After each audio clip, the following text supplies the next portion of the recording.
I appreciate y'all being here and giving me the opportunity to speak. I'd like to just spend a minute or two giving you a little bit of background on me. I'm sure some of you have no idea who I am or where I'm from or whatever, but I attend in Marion at Woodland Hills. I grew up going to a Presbyterian church. I got out of high school and was doing some training, going to college, and I was pretty much disillusioned with things that I had heard and been taught, and the examples that were set before me that just didn't seem to coincide. And so I started looking, and I was hunting, and my fiance at the time had just started going to a Church of Christ and was converted. And we moved up to Marion in the fall of '69, and the church there in Marion that we attended began in April of '69. They were brand new, had just started a new work because the original group at South Marion had outgrown the building, and so they started a new work. And so we started there in the fall of '69, which was 55 years ago. The only congregation I've ever attended, except following my kids wherever and visiting with them. And so I don't have a lot of background in a lot of different groups. But with that group, I've served as a fill-in evangelist. I've served as a deacon, served as an elder, while working a lot of hours at the local factory. But I feel like I've got some experience and some background in that, and especially as we talk about this topic tonight. I had wonderful mentors and teachers there that helped me grow as a young man, and hopefully I can share with you some of the information that I've gleaned over the years. Just to let those of you know that have the microphones, I'm really planning on going through this and at the end having comments. So unless someone raises their hand and really wants to, contradict me or share something, why, that's fine with me. I don't mind that. But I'm going to kind of run through our thing here. Just to kind of get us up to speed, I did have a handout sheet. Those are the verses that we're going to be looking at. And so you can kind of see ahead of time, and they're in order of how we're going to go through. So some of them are very familiar, and some we'll spend a lot of time on, some we'll just briefly mention. But we began in November with this study, and I appreciate the elders here setting this up and doing this. I appreciate seeing them taking an interest in developing leaders in the church. And we began just with the idea that men who are going to be leaders need to have a pure character, and Phil, of course, led us in that discussion and worked us through that area. And then we looked at the idea of servant leaders with Tommy Peeler, and then Gary Fisher, of course, worked on our idea of being watchmen of the Word. I mean, God gave us a great gift besides His Son, giving us instruction on and ways to follow Him and learn about Him. And so He's given us that. And so we need men who know this Word, who understand it and are able to teach it and to expose false doctrine and be comfortable with that and able to do it. And so that's what, we're trying to develop here. And then, having Chase talked about the idea of being mature in our worship and how we develop that and things. And that kind of leads up to tonight's lesson and next month's, when we look at actually preparing men for the service of deacons and elders. And I'm looking especially forward to next month with Roger. He does a really good job with his discussions that he's done on the eldership, and appreciate that and look forward to that. But as we look at these topics, also I want us to understand that not every man may be physically qualified to serve in these positions. But a study like this is no less important to those, and they can be a servant, and men and women, servants, as we've been studying these previous topics. Paul was never going to be a deacon or an elder because he didn't have the physical qualifications, which are not great, but he didn't have those. There are men who are unmarried, men perhaps who by choice or not are childless. And so they can't fill this position. And perhaps there are some that like that, or yourselves, and say, I really can't fill that position because I don't have those qualifications. But understand that those individuals can be as much a servant as anyone else. And we can have these characters, and we can, when we're performing in worship, or we're leading, or we're teaching, to have these qualities that we've looked at without having a title.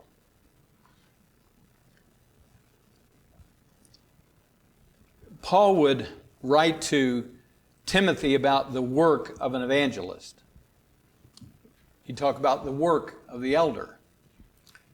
And being a deacon is a work.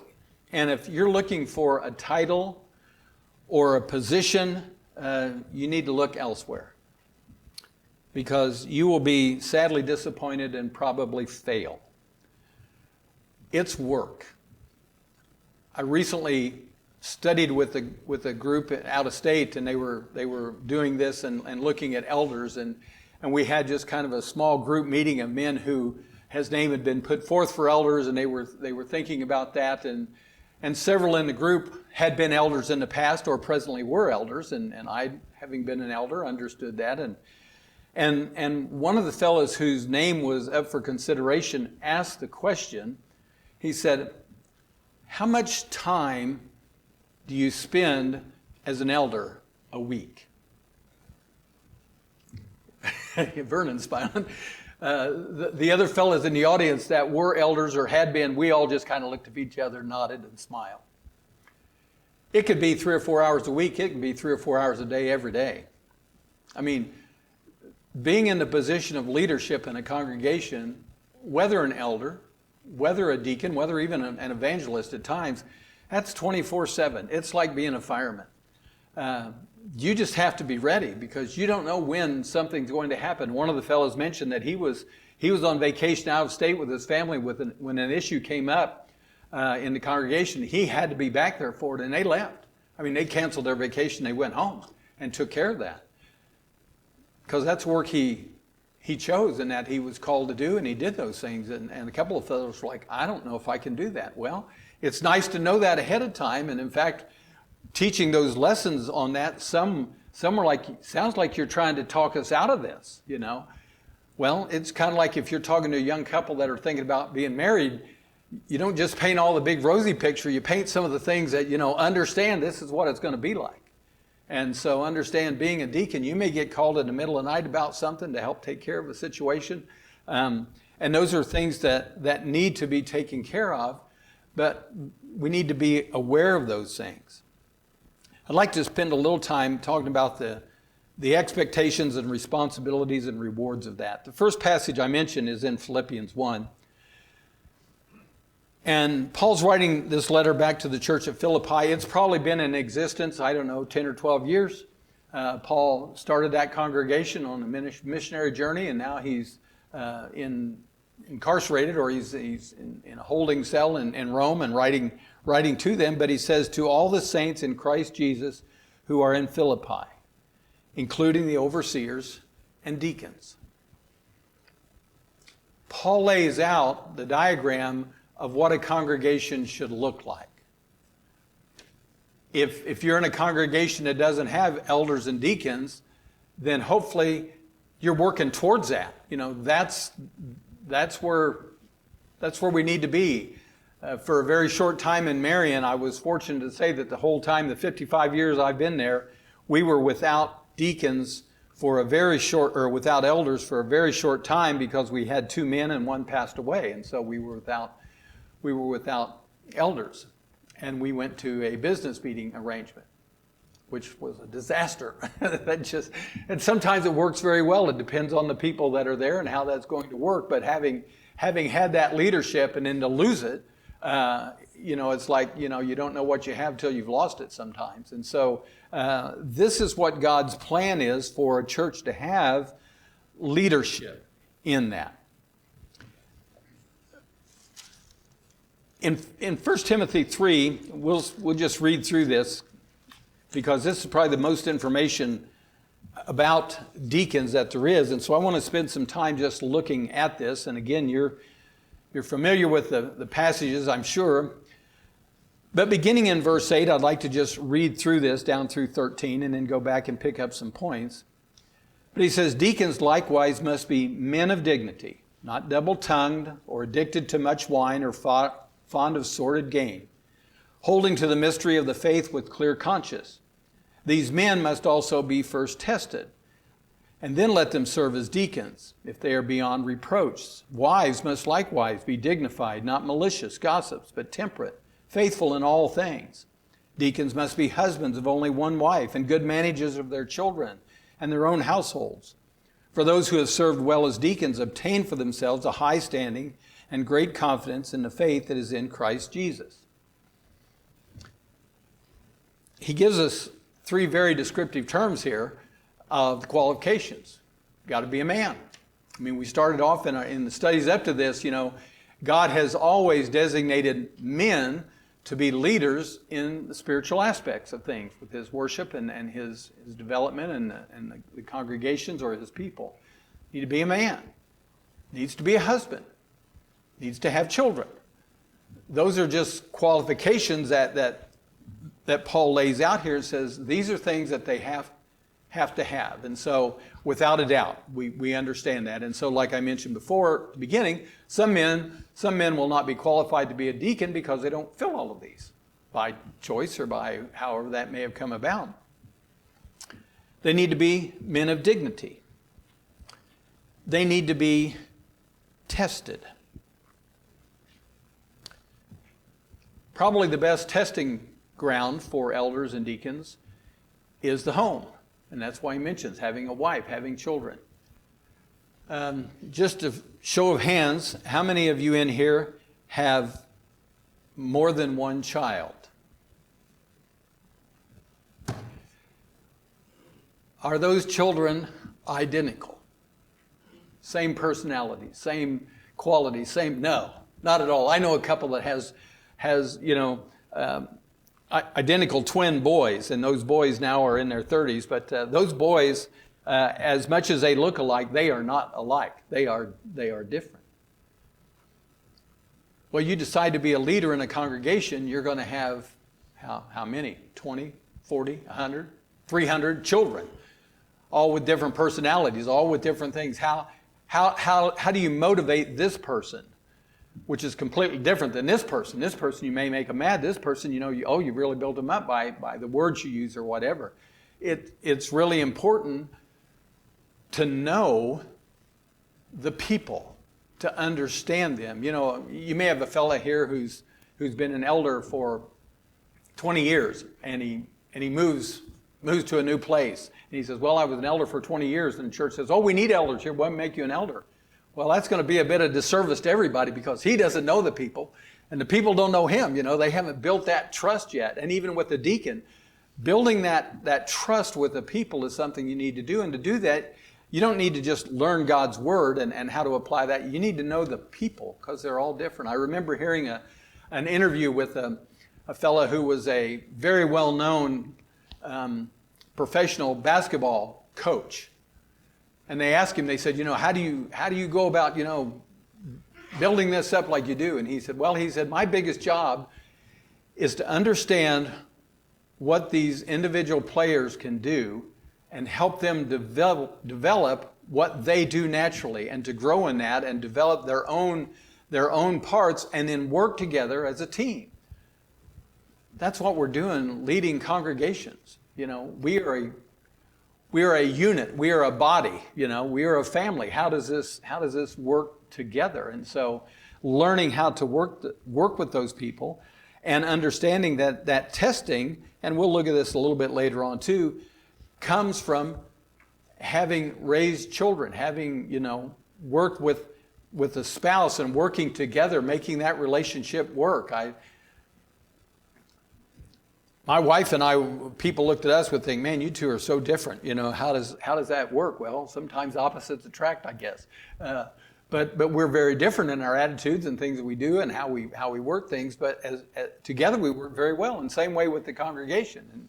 And Paul talks about the congregation, the church as a body. And the hand does one thing well, and the foot. And learning how to work those together. Well, this next passage doesn't deal directly with the word deacon. In Acts 6, it's an idea of serving. And they said to appoint 7 men to serve. And they're serving who? Who needs some help here? Widows. You're having some men take care of the needs of women.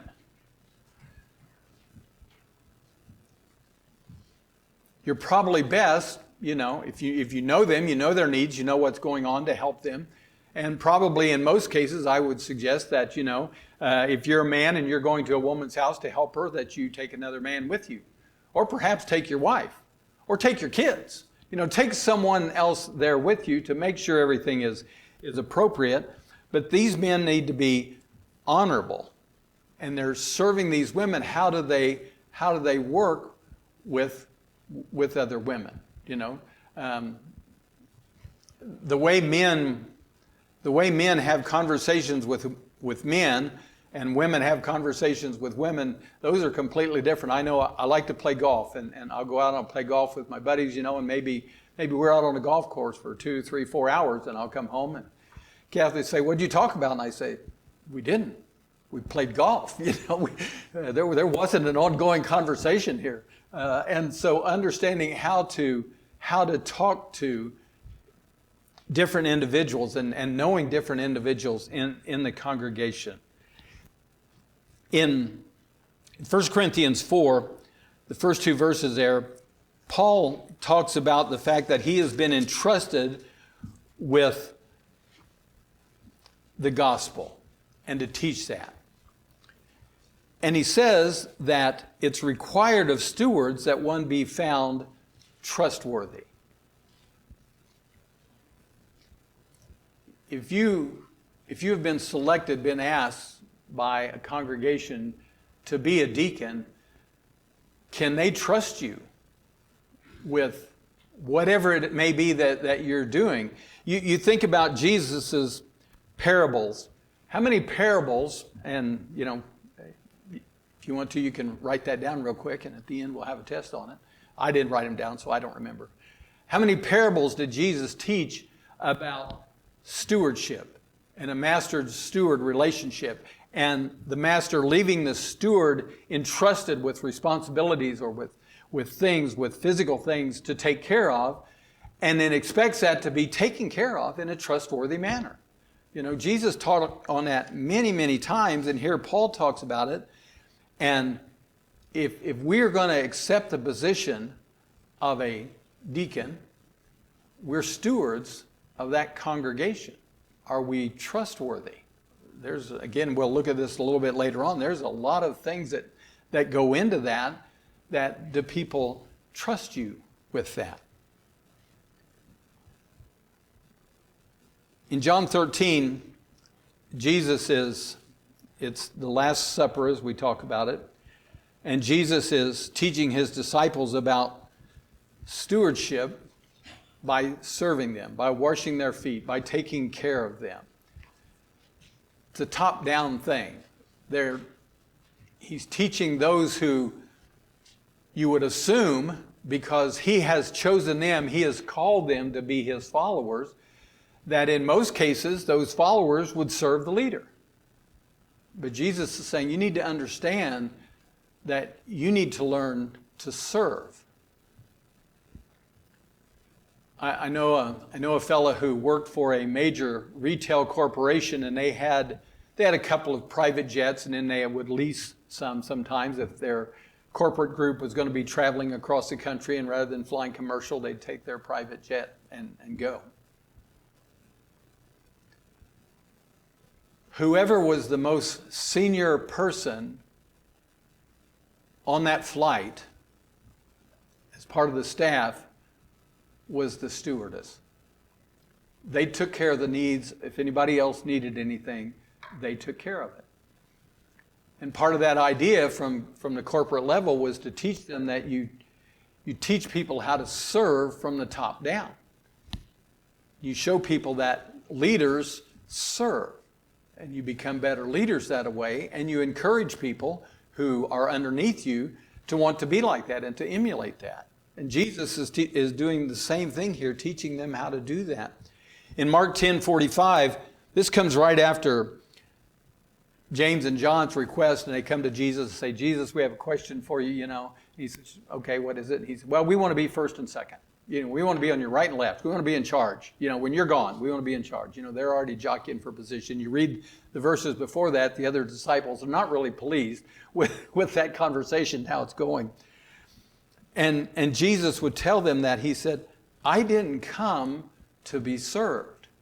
I came to serve. I mean, we had a whole lesson Tommy Peeler gave on servant leaders. That's what Jesus wants us to be in a congregation. If we're leading, we're doing that by serving. And even, again, if you're not a leader, people say, well, I'm not cut out to be a leader. You think of what it takes to be a leader. We've got gals who have taught Bible classes to children for years and years and years. They're a leader. You know, they may not consider themselves a leader, but they are. They're leading people and teaching young minds and developing that. And they're doing that by serving in that position to do it, to bring that about. They're not doing it for notoriety, but they're doing that because they have a heart of service. And that's probably the greatest thing to look at, is just this heart of service. The last passage I've got listed here, I think, is required reading, and we're not going to read it all tonight, for sure. But if you have the time, just go home and read this through. Job 29 and 31. Job is giving a response. He's giving his resume to his so-called friends. And he said, look at my life. Look at what I've done in my life. You know me. You're my friends. You know this. You know, there's no rebuttal from this. And God deems it important enough to keep it in the record. And so Job evidently is these things, or God would have, said, no, that's not true. We're not going to put that in there. You look at the things that Job did in his character. If you're looking forward, and even if you're not looking forward to working as a deacon or an elder, every Christian man should read chapters 29, 30 talks about what happened when people turned against him, but 29 and 31 talk about his life. And you want to talk about character or dignity, or the couple of passages that Paul gave Timothy back in that first letter. Go through and read these and look at all the things that are listed here. These are the qualities of a godly man, and every man among us should just put these up on the wall and check them off and say, okay, I'm doing this, I'm doing this. He was respected. He was listened to. He was benevolent. He was compassionate. He sought justice. He defended the helpless. He was truthful. He was honest. In chapter 31 and verse 1, he says, I've made a covenant with my eyes. How can I gaze at a virgin? There's all kinds of sermons and things that's out there now about pornography and everything that's going on. They say, well, Job doesn't, he doesn't have, it's different in his time. Well, in a pagan, ungodly world, I'm sure that Job was accustomed to enough, things that he shouldn't see to make this statement that I've made a covenant with my eyes. I'm not going to look at that. And Job was a man. And Job was very sexually active, evidently. He has 20 children. So, he has the same desires, but he says, I've made a covenant and I'm not going to do that. And whatever it is that we're doing that we know is against God's will is, I'm not going to do that. I'm not going to watch that. I'm not going to look at that. I'm not going to drink that. I'm not going to go there. I'm not going to do that. Oftentimes we think of worship as coming here on Sunday or Wednesday and, singing songs and listening to a sermon. I heard one fellow say, worship is what I do on Monday when no one else watches, and something comes up on the TV, or, I want to say something, or somebody cuts me off in traffic, and I'm not going to do that. I'm going to worship God in my actions and how I live. He was a man of integrity, and he was repentant over wrongs. We'll see this a couple of chapters later when he realizes that things he's calling out God against, that he was wrong. And he knew that. His priorities were in the right place. He was not a vengeful man. And I really like the passage in verse 35 of chapter 31. And after going through all of these things that he talks about himself, he says, this is my signature. This is who I am. And his character showed that. He didn't have to tell somebody. Today, if you sign a contract for something, you write down your name on that to verify that you're going to keep the contract. Job said, this is my signature, my life. You can trust me because this is who I am. And you know it. You've seen it. And so, again, as we looked at earlier, as a servant, if we're to be trustworthy, do people trust us? For a minute, let's look at things that being a deacon is not. It's not on-the-job training. Well, this guy will make a good deacon sometime. Let's get him in there, and let him learn the ropes. Now, you've got to first be tested, Paul told Timothy. They've been doing the work all along. They just haven't been called a deacon. They're doing it. It's not being a junior elder. We've got men in our congregation who have been deacons for probably 30 years. They are really good at it. They have no desire to be an elder. A couple of them are not really very good teachers. Putting a lesson out in public is just something that they're not comfortable with doing. And they said, no, I'm here. This is where I want to be. So when someone's been a deacon for 30 years, it's like, why did they never make him an elder? Well, there's some reasons there. Okay? You may not know what there are, but again, saying, well, I really want to be an elder, so I probably need to be a deacon first. Well, usually that may be how that goes. But again, it's not a junior elder. It's a different position. It's something completely different from one another. You certainly need discretion for different roles. Perhaps they would ask you, perhaps you're a good money manager, and they would ask you as a deacon to take care of the finances, take care of the checkbook. Can you do that in a trustworthy manner? Make sure you have someone here who corroborates that, and you're accountable to. You're dealing with benevolence. That's not everybody's business.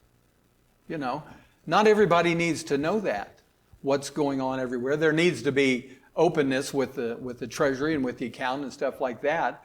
But as a deacon, and if you're the treasurer, you don't say, well, I gave so much, so-and-so here and so-and-so here, and these people are having problems here. That's not everybody's business. And so being able to be discreet in what you're doing. You may be asked to manage the physical part of the building. You're the business, you're the property manager. You take care of the things that go on there. We've got fellows at home that do that are really, really good at it. And we don't worry about it because they take care of it. Something needs done, it gets done, takes care of. It's not like we got to go through a big long chain of command here and get this done and vote and everything. They've been given, because of their discretion, because of their trustworthiness, they've been given the allocation to say, okay, when this needs fixed, just fix it. You don't have to come and present it at a business meeting or whatever. Just take care of those things. And as I looked at earlier, to be an observer, look at what's going on around and what needs to be done, what needs to be taken care of.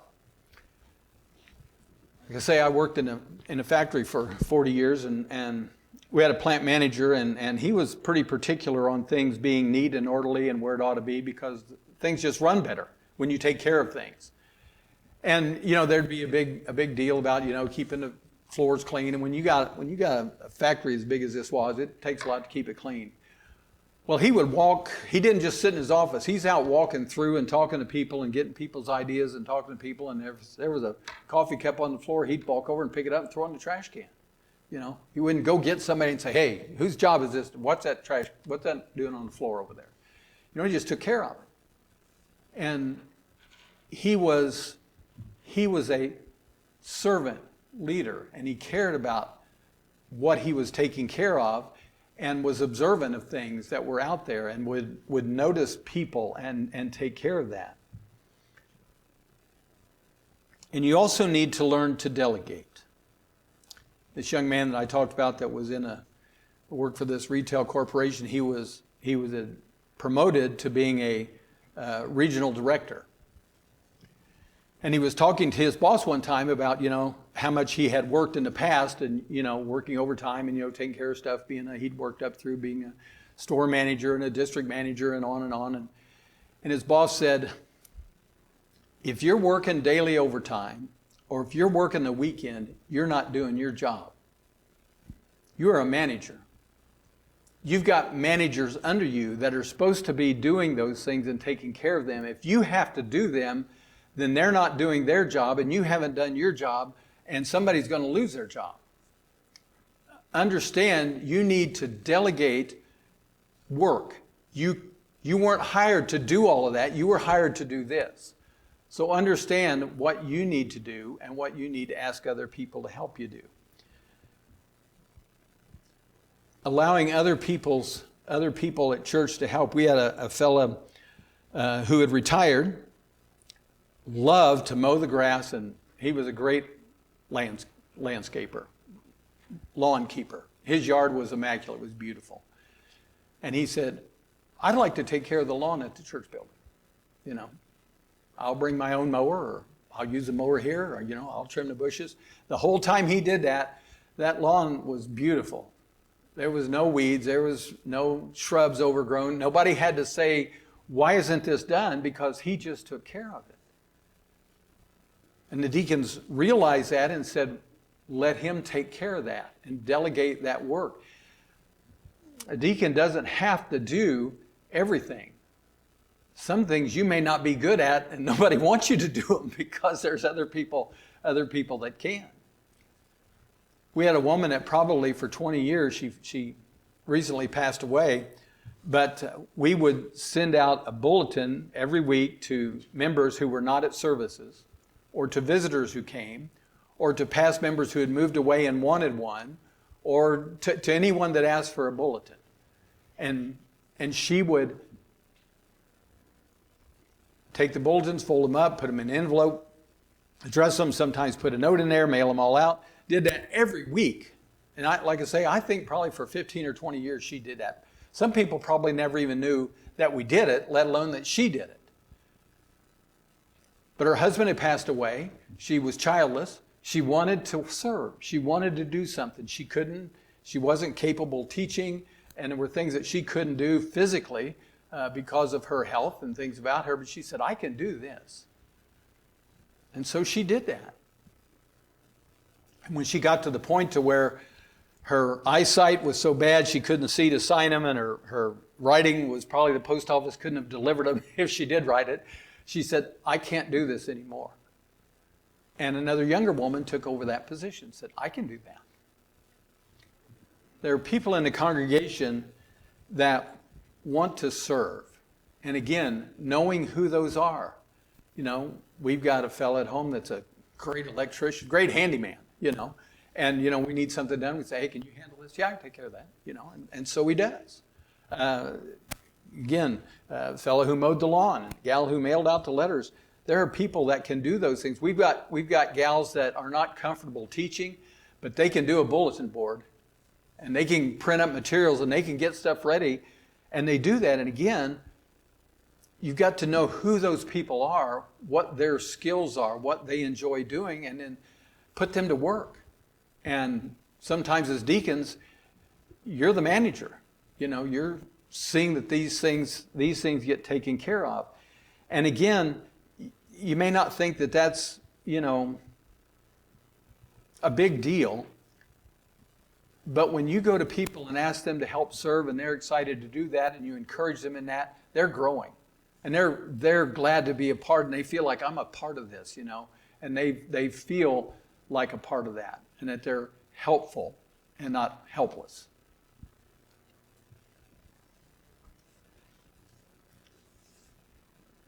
You need to follow the lead of the elders and not assume or usurp their authority and just say, well, we just need to do this. We're just going to go ahead and do it. We're not even going to ask. Understand their position. Elders oversee. Deacons wait tables, and not just physical, but spiritual. You're there to help mentor and develop and help, others grow along. And like I say, we've got fellows at home that are deacons that are, they're 65-year-old deacons. They've been Christians most all their life, since their adult life. They know a lot, and they can mentor, and they can teach, and they can help, and they may do it from this position and not the pulpit, but they can do those things. And so you have that experience and things that help those. And a caution is sometimes, I know Josh has been in this position before, being in a congregation that didn't have elders and deacons. I've known him a long time and known some struggles there. But sometimes, even if you've got elders and deacons, the preachers oversee. The elders wait tables, and deacons don't know what to do. I understand your position, and I'm sure Roger will really, kind of fill that in next week or next month when he comes to talk about the work of the elders. But understand, your position and what you can do there, and how much you can benefit, and for the elders to not have to worry about these things because they've got you to take care of. As I mentioned, I've been a part of the congregation in Marion for 55 years. And again, served as an evangelist and deacon and elder. The benefit of that is knowing those people, and there's some people there that were there when I first came, but a lot of changes. But I know where all the skeletons are buried. And the difficult part is, I know where all the skeletons are buried. There are some things with being a leader in a congregation that you're going to be privy to, and that's when I talked about discretion. Nobody else needs to know that. They don't want to know that. I've got individuals that I've worked with over the years, and they have just been a thorn in my side working with them, and I'm going to do better, and then they fall off the wagon. I'm going to do better, and then they're not there for a month. And now I've got this in my life going on and on and on and on, And I don't have a lot of, I've told them everything I can tell them over the years and tried to encourage them, and they listen to me, and they're grateful for it. But we got a new fella that moved to the congregation, and he's a people person. I mean, he just wants to know everybody and help you and do whatever he can do. I don't tell him about this guy and the problems I've had. I just let him go get him because he's brand new and he doesn't know all the background here. And he can maybe say something that will get this guy to say, "Oh yeah, well, I never." And it's not like he knows him. He's coming out of left field and telling him, "Oh, have you ever tried this? Or you want to go visiting with me? Nobody'd ever ask him to go visiting because he never wanted to do it. Well, you get a new guy that comes in and he doesn't know the background. He's able to change some people. So again, sometimes the things that you know about people as a deacon or as an elder need to be kept close to your heart. And I know there were times when people would come to my wife and say, "Well, what about this?" And she would say, "I don't know. You'll have to ask him because he's the elder or he's the deacon. Don't ask me." And there were things I didn't tell her, because I knew people would come and ask her and put her on the spot. And so, and she's not unhappy with me that I don't tell her those things, because there are some things even she doesn't want to know what's going on. I know there was a couple at home, and I think I was a deacon at the time, and we were really close friends, and they got in a tiff, and they were in a fight, and he was on his motorcycle getting ready to leave, and I don't know if he was ever going to come back or not. They had 2 little boys. And she called me up, and I go over to the house, and I straddle that front tire and hold the handlebars, and I said, "You're not going anywhere. You're not going." And we got it worked out. And there are people today that if they knew that story, they would think, "No, that never happened." Well, it did happen.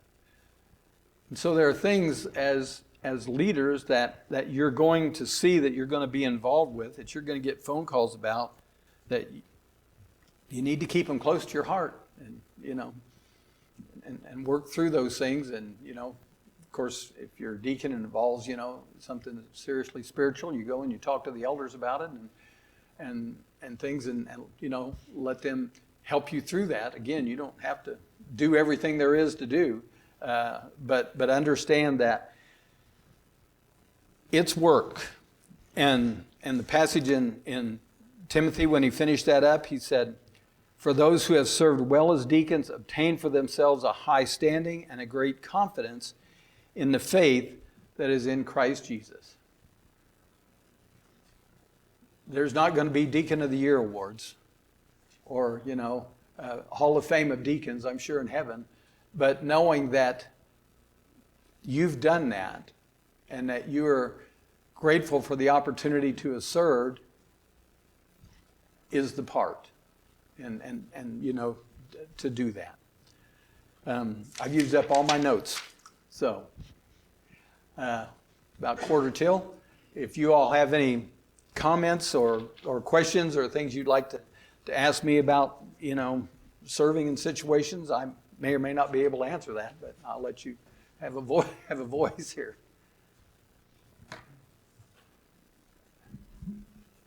Philip? A couple of questions. First of all, I really appreciate what you said and the experience, the background from which you say it. My question is, the qualifications for a deacon's wife.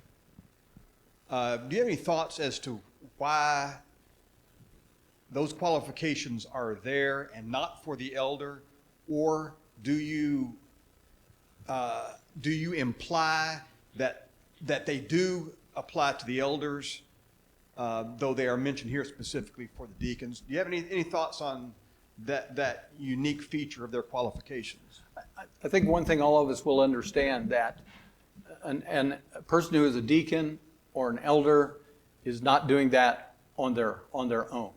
I had a conversation with Vernon before services started, and we were looking at a fella who was applying for a job as an evangelist with our congregation. And I loved him. He was great. His teaching was good. He was solid. He was a good, solid man. But his wife had a personality that we just didn't think would go well with the group. And it's a package deal. And you get them, you get the whole family, whether it's an elder or deacon or preacher, whatever it is. And how is that going to group work there? And to your point, I think it's necessarily implied that an elder's wife has to have that same amount of discretion, has to understand her position. I know one time we were looking at an individual being elder, and someone asked him personally, they said, "Who's going to be the elder, you or your wife?"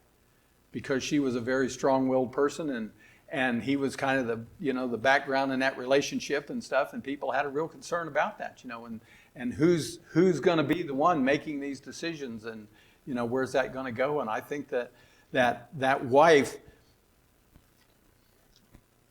those of you who have a good wife, and like I mentioned to you, I've been married to mine for almost 55 years. I wouldn't be up here tonight if it weren't for her.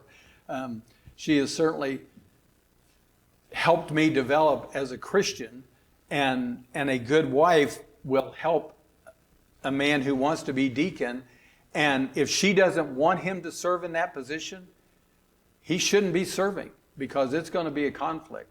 If she's afraid of him being an elder, that's going to be a conflict. And kind of even a little further than that, I know it wasn't in the congregation where we're at, but a man was asked to be an elder, and his children were part of that congregation, and they left because they didn't feel like their father should be an elder because of his past history within the family that no one else knew about, but they knew as a family that he should not be an elder, and they left that congregation because of him. And so sometimes, when you're looking to appoint somebody, if they've got adult kids, talk to those kids. Who knows that family better than they do, or who knows them better than the wife?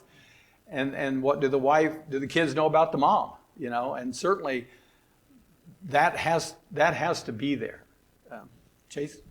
Yeah, I would amen everything you just said. And I'm looking specifically at, worthy of respect, not slanderers, deacon's wife or elder's wife. And it is a men and women tendency, but we've all known sisters in a congregation who can take one piece of information, no matter how small, and just take it and run with it and share it with everybody. And I think that's why Paul is saying here, she needs to be a wife who's respected, who's not going to take any little piece of information and do something with it, no matter the role. But anyways, my question was going to be about, and if you don't want to address this, you don't have to, deacons without elders. This is something I've always been interested in. And I also have worked with congregations that have not had shepherds. And it's always been an interesting trend I've seen in brotherhood where a congregation does dissolve elders because one passes away or whatever. And then they dissolve the deaconship as well. But those men, they continue serving in the same roles and tasks that they did. And we spend all this time emphasizing they're over a task. They're not over people. Right. And I understand in a congregation with elders, the elders need to be overseeing that just like they would anything. But I didn't know if you had any thoughts on that I thought would be helpful. Because I do wish more congregations that did not have elders would consider going down this formula to appoint men to serve in those roles rather than just picking Joe Schmo to do it. Sure. I mean, if this is a God-given list of good qualities, why wouldn't we use it? Sure. And to your point, you're not giving them a title. They're serving a position, they're serving the congregation in a certain way. And I've often wondered the same thing, and I was in that situation. I was a deacon in the congregation, and the eldership dissolved. And, those of us who were deacons kept functioning in the roles that we were doing to make sure that stuff went along, and did that while, I don't know if anyone, of course, no one called me Deacon Bruce.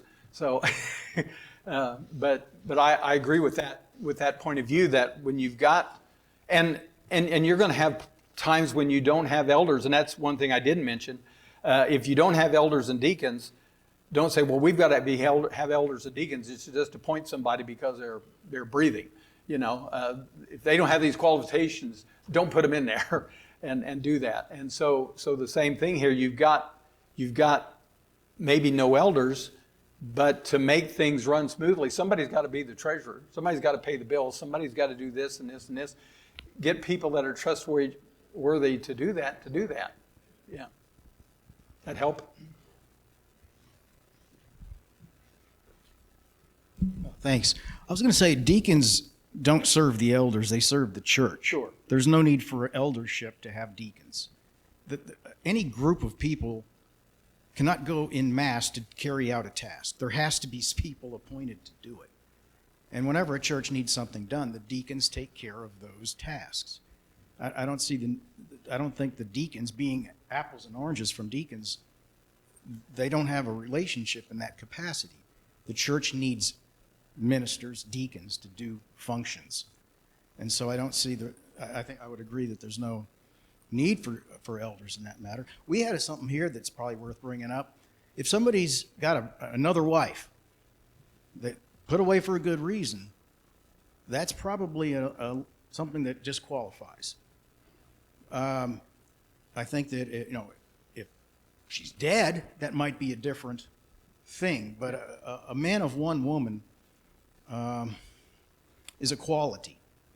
It's not about numbers. Yeah. I mean, a widow, to be counted as a widow, to be supported, had to be a woman of one man, and she's got no husband.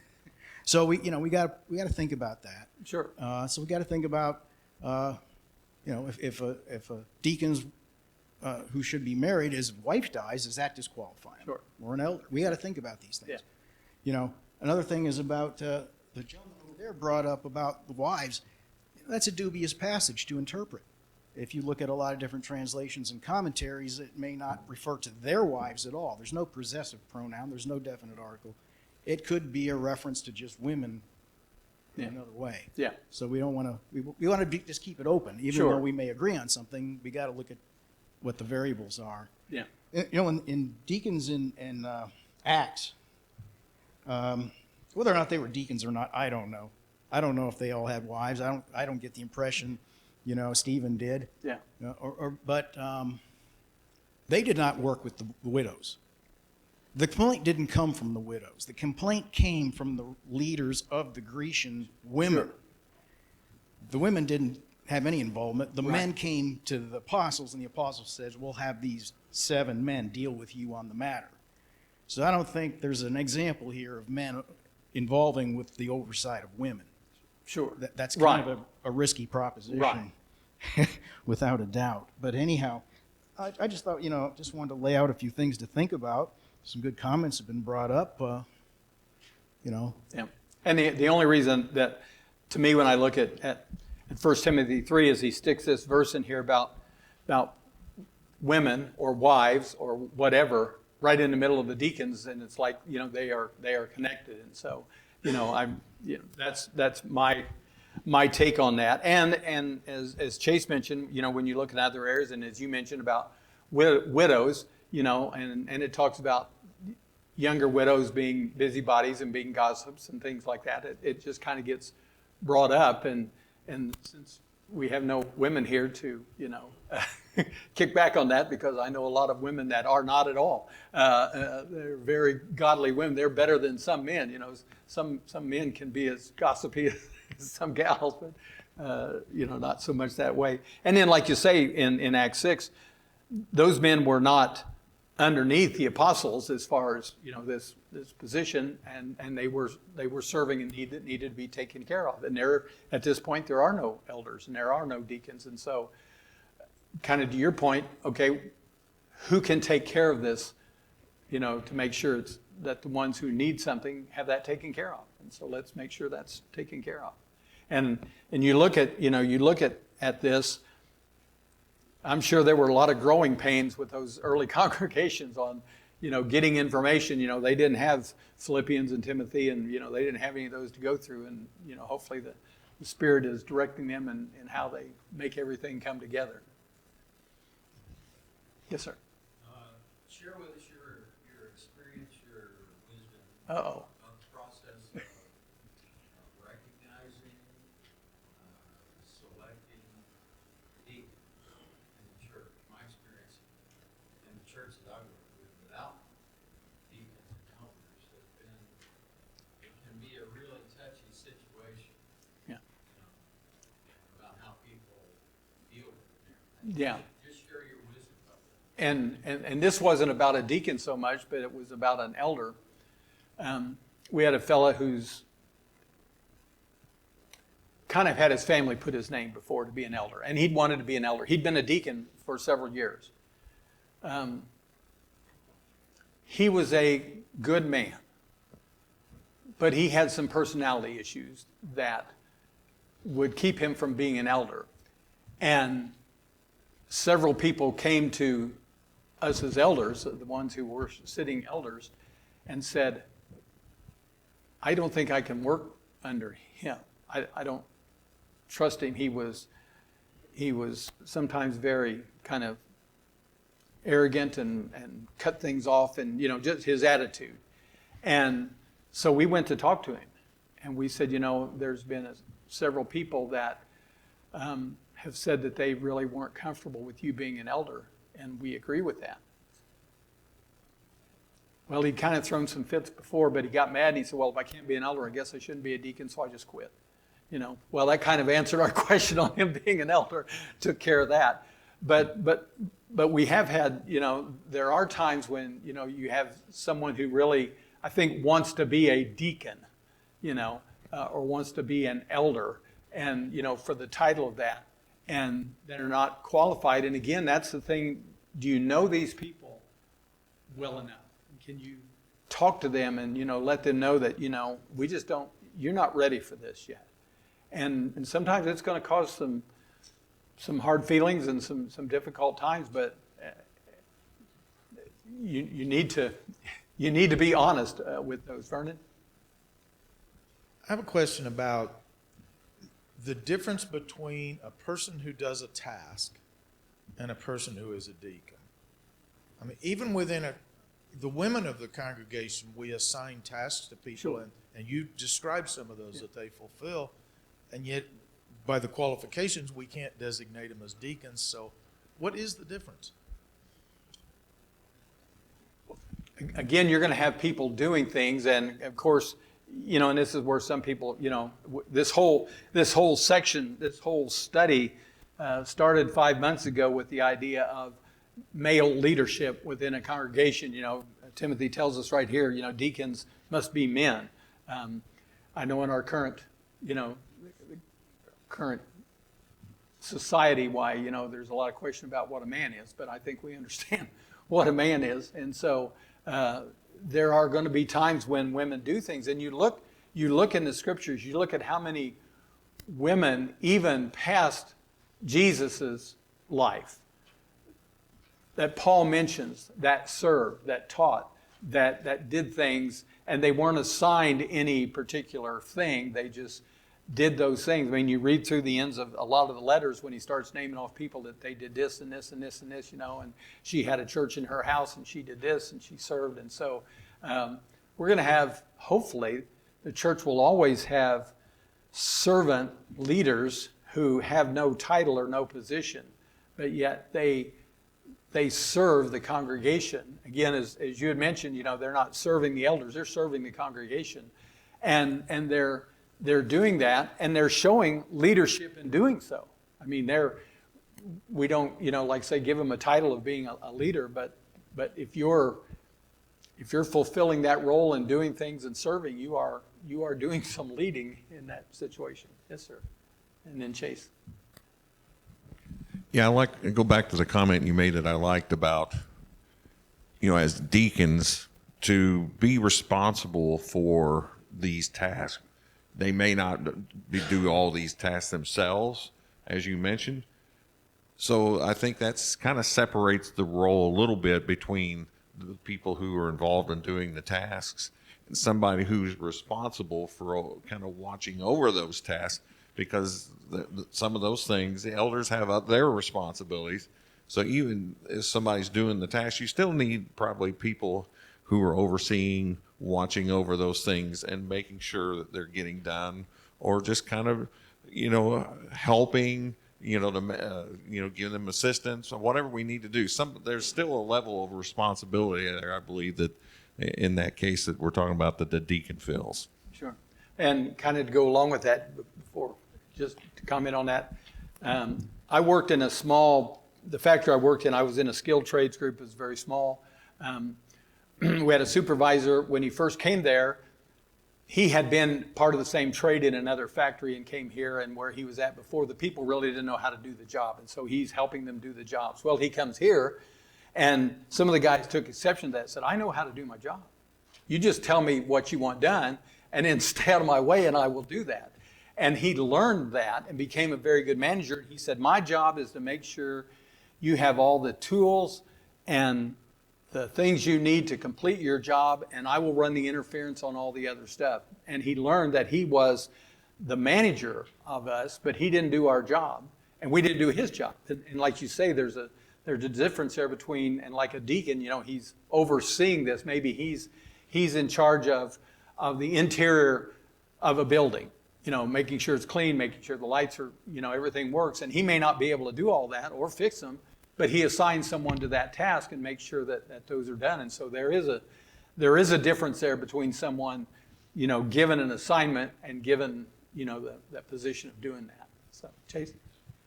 Yeah, I wanted to ask a little bit more about the process. I'm thinking about the way it's traditionally done. A church says it's time to appoint deacons, so we're gonna do the whole process. Preacher's gonna preach on it, and then 10 men get brought forward, 5 men get brought forward. They're appointed as deacons, and then the elders are trying to figure out what their task is, and that's the typical way of doing it. Whereas I think Acts 6 has a good principle, and I wanted to get your thoughts on this. There are probably a bunch of men who could have served in that role, but they said they're going to appoint 7 men. We need 7 men for this task, and here were the 7 men we appointed. And I think there's something to be said as a principle there for the church to say, all right, we need, this is the ball that's getting dropped right now. One thing I'm thinking about for our congregation, I think it'd be great if we appointed evangelism deacons. Guys, I'd have a hand in that, but guys who are solely focused on outreach, right? Sure. And instead of just like going through and appointing a bunch of guys, well, who's going to be good at this task? You know, Right. appoint the man to the task rather than appoint a bunch of men and then assign them random tasks. Does that kind of make sense? Sure, Do you have any sure. thoughts on that? Sure, and again, to me, it's kind of like gospel meetings. Okay, we're going to have 2 gospel meetings a year, one in the spring, one in the fall, you know, just because we are. You know, we don't have any reason, we just, you know, we've always done it, so we're going to do that, you know, and we're going to pick this person to do it and this person to do it, rather than, this is my thought, my personal thought on it. Okay, we really need some study on. We've got a lot of new converts. We need some studies on first principles. Let's get someone in here who's really good at that, and set aside a time to focus on that, and rather than just to do it. And like you say, well, you know, we've got some guys that could be deacons. Let's have some deacons, or we need some more deacons. You know, if you're going to appoint someone as a deacon, does he know what's expected of him? Have you got a task for him to do, rather than just having, oh, we've got 35 deacons. You know, that's wonderful, but they don't know what to do. You know, there's no function there. And again, the church is not a business. It's a living organism, but it certainly needs to take some cues from businesses on how organization is run. And God gave us organization. He said, here's people, and here's what, they need to be able to do, and here's what they're going to do. Elders are going to, know the word. They're going to make sure it gets taught. They're going to, refute false teachers. They're going to make sure those happen. But that doesn't mean other people in the congregation can't do the same thing under their leadership, under their guidance to do that. And again, with the deacons, what have we got for them to do? And that's one thing. At home, we have a list of the deacons and the things that they oversee, and phone numbers, and everybody in the congregation knows. And if you need some help with benevolence, this is who you call. If you need some help with transportation, this is who you call. They're not gathering the money, and they're not going and picking everybody up, but they have people that do those things. And certainly to have that information out there to where the people know, okay, this is the deacon in charge of that, and so that's who I call, rather than calling the elders and saying, I need to ride to church next week. Well, okay, but we've got people that take care of that, which to me just helps organize it so the people know, who do I call? We've got a funeral this week, and we usually, if the people, want a meal for their family, we'll provide that. Well, we've got people who that's what they're in charge of, and so they will call them, or vice versa, and say, we'd like to do this, and so it's not going through all the group and trying to find out who's going to do it. It runs smoothly and well because people know what their task is. Josh?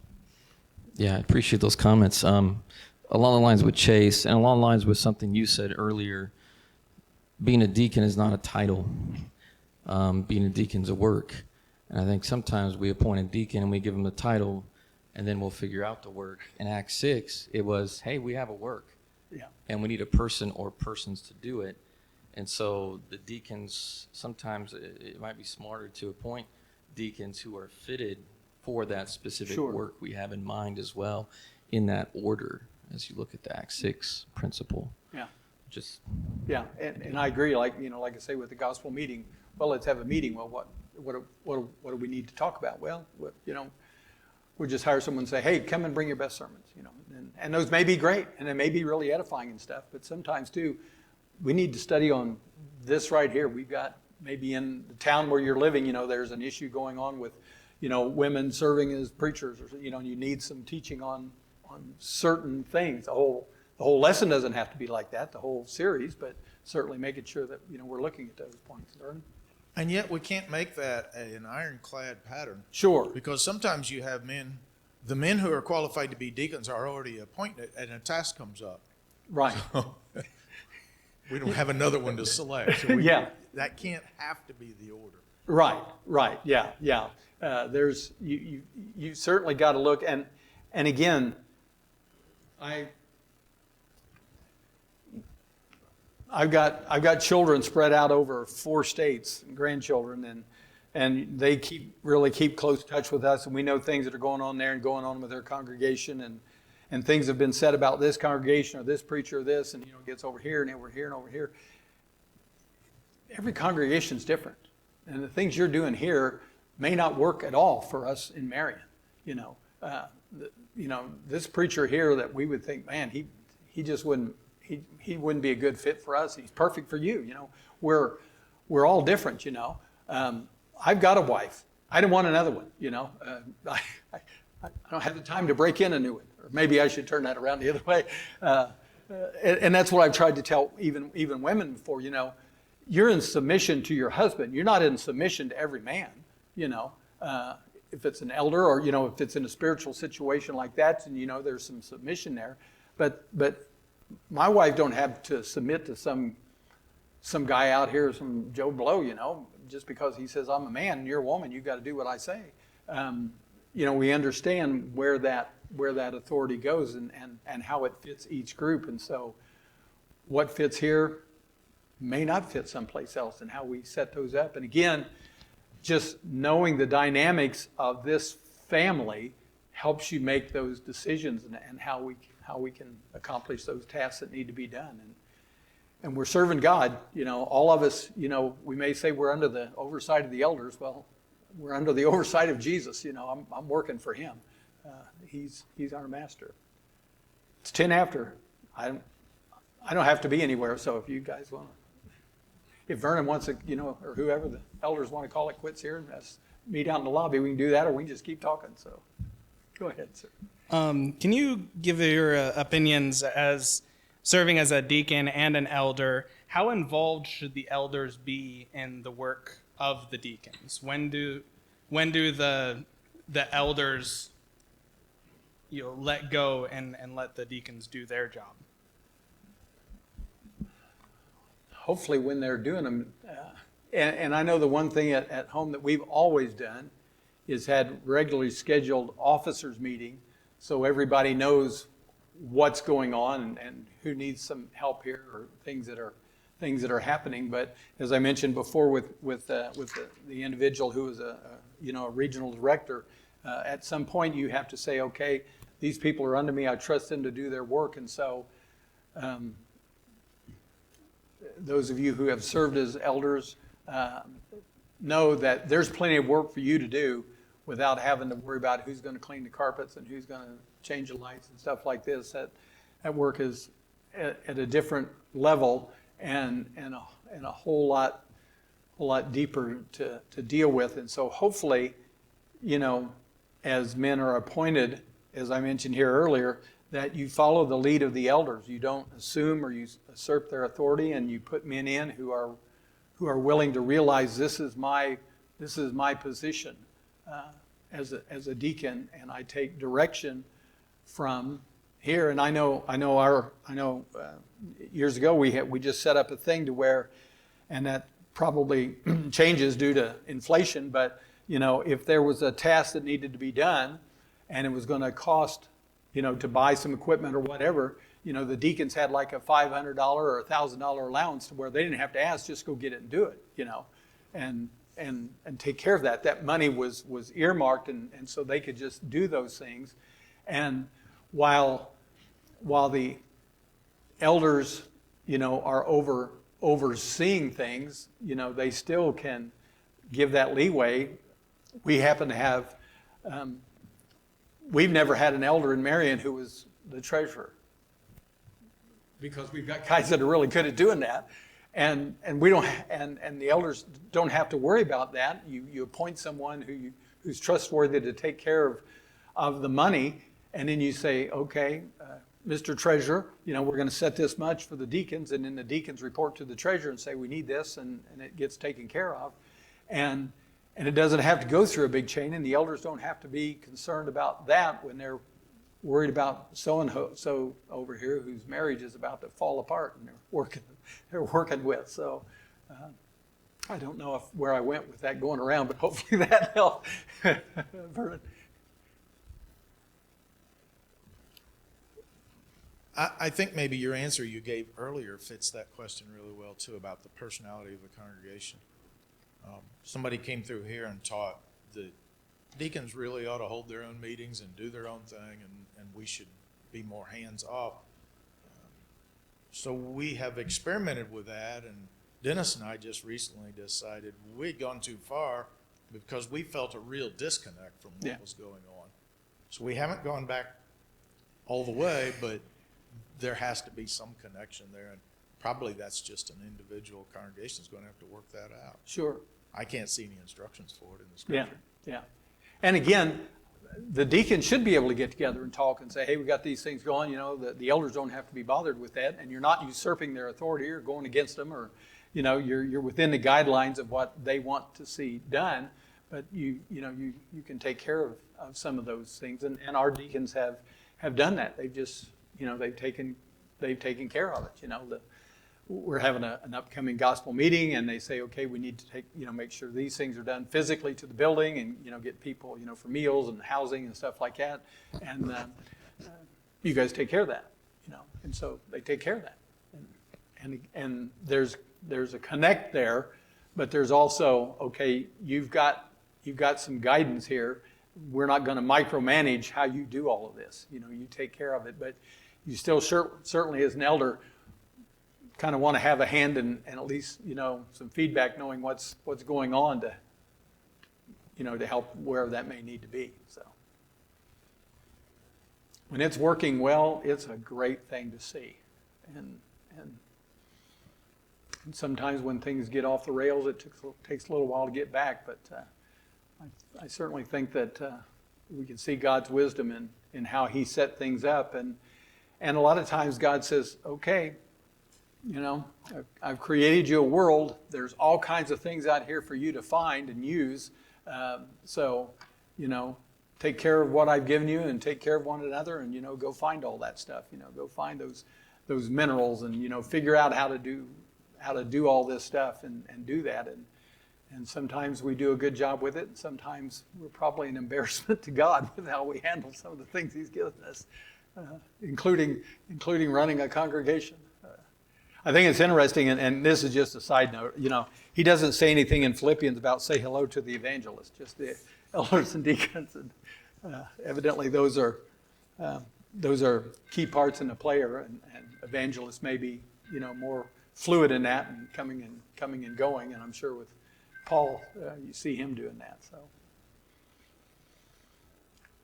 well, I appreciate all your comments. I hope that I've been able to help some with that. And like I say, I've seen a lot of things over my years, and I'm sure you all have too. Either whether you're in a leadership role or not, you see things happening, and it's not.